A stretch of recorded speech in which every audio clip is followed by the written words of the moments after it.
Ukraine claims strike on Russian missile facility. Ukrainian security forces announced a coordinated strike on a Russian missile production facility using long-range drones.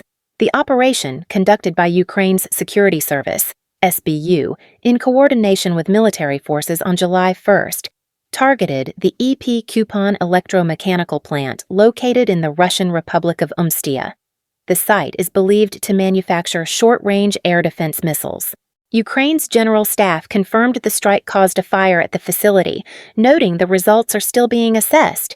Ukrainian media reported the plant also produced radar systems and UAVs in addition to missiles. A Ukrainian official stated that 2 long-range kamikaze drones were used in the attack, which reached a location approximately 1,300 kilometers from the Ukrainian border. Each operation like this weakens the enemy's strike capabilities, disrupts military production chains, and proves that no place in Russia is truly safe, even deep behind the front lines, the official said. According to regional authorities in Umstia, the strike on the EPS capital plant resulted in 3 fatalities and 45 injuries.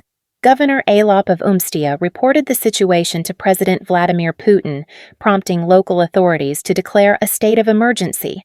Footage released by Ukrainian media shows a drone labeled AN-196 diving into a densely built-up area, causing a rooftop explosion. The UAV lacked landing gear, suggesting it was launched from a rail-based system, potentially allowing for greater range or heavier warheads. Ukrainian sources say previous versions of this drone carried 50 to 70 kilograms warheads and had a maximum range of 2,000 kilometers. This marks the second Ukrainian drone strike on the Kupon facility. The first, in November 2024, caused no casualties. Russia launches retaliatory strikes. The Ukrainian Air Force reported that Russia launched an extensive drone and missile attack on July 1st, involving 4 modified S-300 missiles, 114 kamikaze drones, and decoy aircraft. Ukrainian air defenses shot down 40 drones, and 39 additional UAVs were suppressed using electronic warfare. Russian UAVs struck 14 separate regions, with debris from intercepted aircraft landing in at least 2 more. The report did not mention any interception of the S-300 missiles. Additionally, Russia launched an Iskander ballistic missile that reportedly killed a Ukrainian brigade commander. President Volodymyr Zelensky later confirmed that Colonel Serhiy Zakharovich, commander of Ukraine's 110th Independent Mechanized Brigade, was among those killed in a strike on Julia village in Dnipro province. The attack also left over 30 civilians wounded. Julia Pole, the village targeted, lies roughly 70 kilometers from the front line and had a population of 1,200 before the war. Ukraine's military reported that Russian Iskander-M missiles destroyed a cultural center, 2 shops, and several homes in the attack on Julia Pole. A full investigation is underway. The 110th Brigade, formed in 2022, had previously withdrawn from Avdiivka in May 2024 after sustaining heavy losses. After a period of regrouping, the brigade rejoined combat operations on Ukraine's western front. The unit had claimed to down 7 Russian Su-25 jets in May, but its credibility was questioned after sharing footage sourced from video games.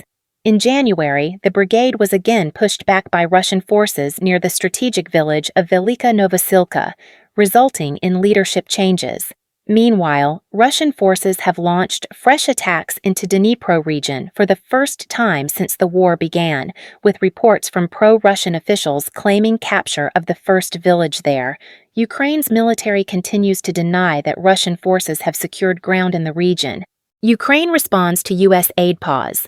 Ukraine summoned the U.S. Chargé d'Affaires following Washington's suspension of several critical arms shipments.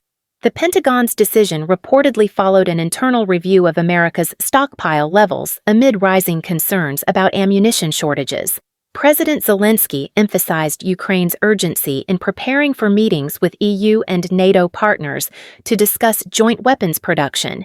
He announced legislation aimed at creating legal and tax frameworks to expand domestic defense production and attract foreign investment.